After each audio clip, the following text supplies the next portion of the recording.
வெற்றி கழக மாநாட்டிற்கு காவல்துறை அனுமதி. பொதுச் செயலாளர் ஆனந்த் பேட்டி. தமிழக வெற்றி கழகத்தின் 2வது மாநில மாநாடு வருகின்ற 21ஆம் தேதி மதுரை பாராபத்தில் நடைபெற உள்ளது.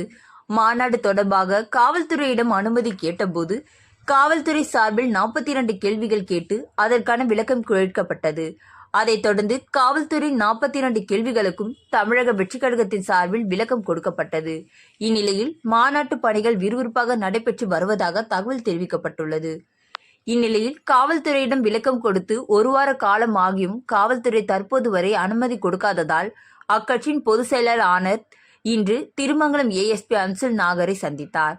தொடர்ந்து மாநாடு அனுமதி குறித்து பேச்சுவார்த்தை நடந்தது.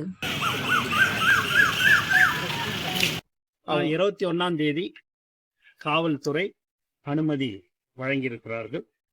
தமிழக வெற்றி கழகத்தின் தலைவர் அவர்களின் அறிவுறுத்தலின்படி எல்லா விதமான ஏற்பாடுகளும் நாங்கள் செய்து கொண்டிருக்கிறோம். இப்ப போலீஸ் என்னென்ன கேட்டிருந்தாங்க நமக்கு? 42 கேள்விகள். 42 கேள்வி கேட்டிருந்தாரு நீங்க கேக்குறீங்க. அத்தனை கேள்விக்கு நாங்க அதுக்கு உண்டான பதில நாங்க கொடுத்துருக்கிறோம். எல்லாமே ஃபுல்ஃபில் பண்ணிருக்கோம். அதுல முக்கியமான சாராம்சம் என்ன இருக்கு? அவங்க பார்க்கிங் இது மெயினா கேட்டாங்க. அதுபடி நாங்க பார்க்கிங்க்கு 251 ஏக்கர் ஒரு இடத்துல 127 ஏக்கர்னு பிரிச்சு எடுத்திருக்கிறோம்.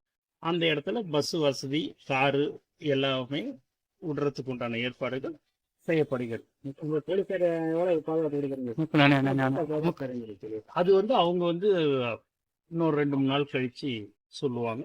இப்போது எங்களுக்கு காவல்துறை அனுமதி வழங்கியிருக்கு. மாநாட்டு பணிகள் மிக சிறப்பாக நடைபெற்றுக் கொண்டிருக்கிறது. அதை நீங்களே பார்க்கலாம். Okay sir, thank you.